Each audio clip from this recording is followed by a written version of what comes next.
What is the first thing that you want to do once you've laid your groundwork and you've made all of your plans and you've flattened the land?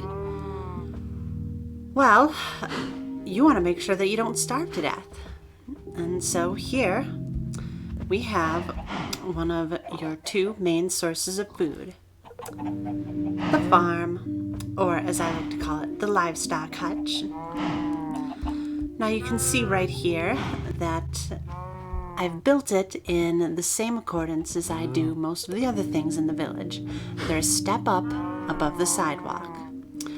I usually like to keep things either even or a step up.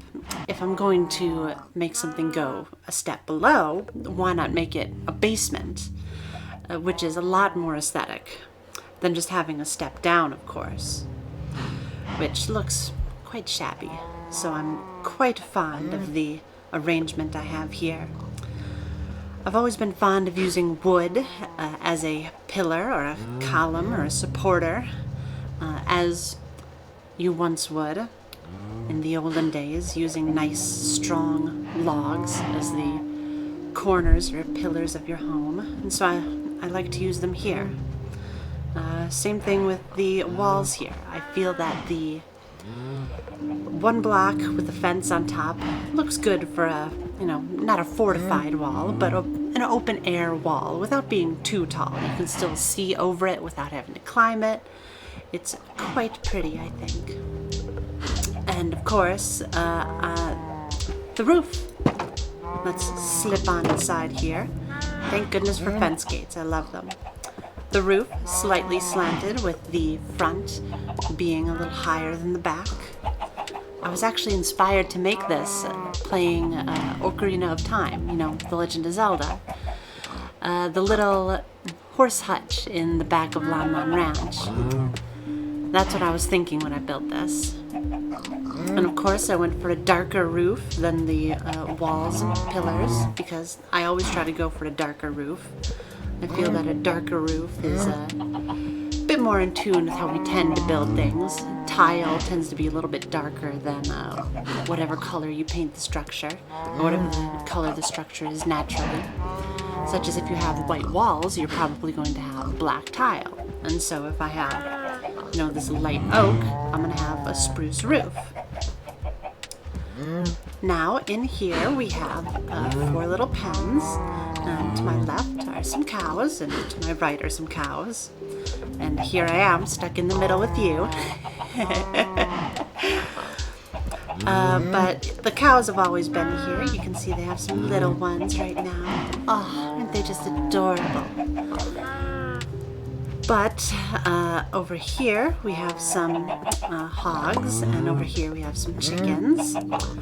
Now over here we used to have sheep, but I'll have to save sheep for a later video. But right now we have some hogs here. And of course these guys are great because, as I introduced the place, they're great for a food source. You get your steak from them, and God, don't you just love steak? I could go for a juicy steak right now. Forgive me, I am a rabid carnivore. Oh, I go absolutely crazy for a beautiful piece of meat. But here we have our cows, and this is also where we get our leather for our books. And of course, we will talk about books later.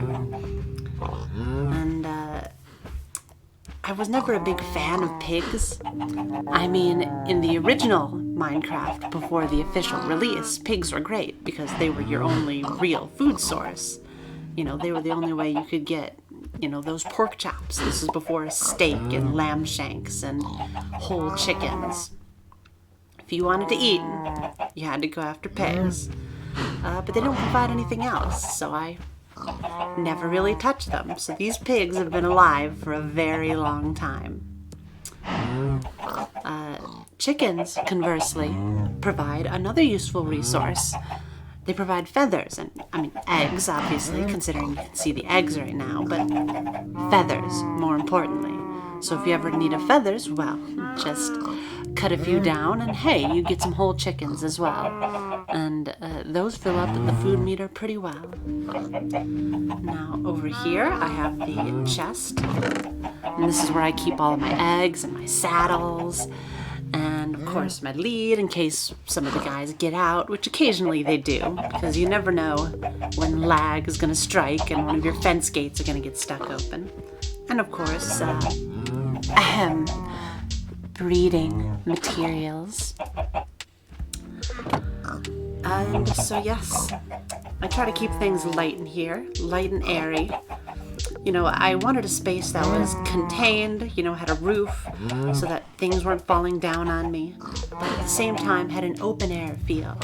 Something where I didn't feel like I was really cooping up the animals. And I think I've done that. I really like my little livestock hutch here. And it's right on this first corner here. This was one of the first structures I built after my mud hut, of course. And anytime I'm feeling hungry, this is always where I come back.